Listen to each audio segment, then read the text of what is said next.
Yashwant Singh retired GST officer Lalitpur से पूछते हैं, मेरे परम पूज्य आराध्य गुरुवर के चरणों में कोटिशा नमन।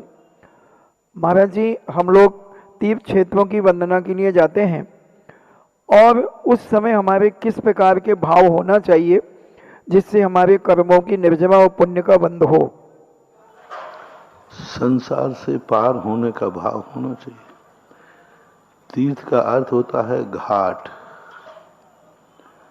तो हमें यदि ऐसी अनुभूति हो कि मैं संसार सागर से पार होना चाहता हूं, तो तीर्थ की अनुभूति विचार करो। वो तीर्थ किसी महान शक्ति ने बनाया है, महान शक्ति से प्राप्त हुआ है। उस शक्ति को अपने अंदर प्रकट करो। कौन सी शक्ति है जिस शक्ति से वह क्षेत्र तीर्थ का रूप धारण किया? उस अतिशय का लाभ लो। जिन अतिशयों के कारण से वह क्षेत्र अतिशयकारी है, उस अतिशय का लाभ मिलना चाहिए। वह क्षेत्र की प्रसिद्धि क्या है, उस प्रसिद्धि का लाभ लेना। सिद्ध क्षेत्र है, उसकी प्रसिद्धि सिद्ध क्षेत्र के रूप में है, तो सिद्ध बनने का लाभ लेना। उस क्षेत्र की अतिशय रूप प्रसिद्धि है, तो उन अतिशयों का लाभ लेना। जो व्यक्ति जिस चीज में प्रसिद्ध है, उस व्यक्ति के दर्शन से, पूजन से, कथा से हमें उस प्रकार की शक्ति मिलना चाहिए। जैसे कोई भी कथा जब कही जाती है तो उस पर नीचे लिखा रहता है, इस कथा से हमें क्या शिक्षा मिलती है।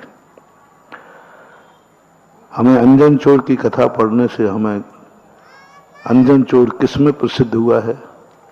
निसंकेत अंग में।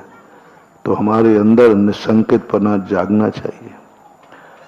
अनंतमती किस में प्रसिद्ध हुई है? हमारे लिए निकांक्षित अंग जागना चाहिए। हम जिसकी कथा पढ़ रहे हैं उसकी कथा किस में प्रसिद्ध है? हम जिस क्षेत्र पर जा रहे हैं उसमें कितने प्रसिद्ध है। जैसे आप डॉक्टरों के पास जाते हो तो क्या इस डॉक्टर किस में प्रसिद्ध है? ऐसा होता है कि नहीं? आप खुद देखते हो यानी किस में उसने मास्टरी की है, उसी का लाभ लेने के लिए आप डॉक्टर के पास जाते हो। ये दुकान किस में प्रसिद्ध है? ये दुकान किस में प्रसिद्ध है?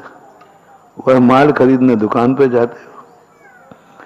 इसी प्रकार से धर्म क्षेत्रों में वो किस में प्रसिद्ध है, पहले उसकी प्रसिद्धि देखो। जो व्यक्ति जिस चीज में प्रसिद्ध है उसके पास जाकर उसका लाभ लेना ही उसके पास जाने का मतलब होता है, ऐसा मानना चाहिए।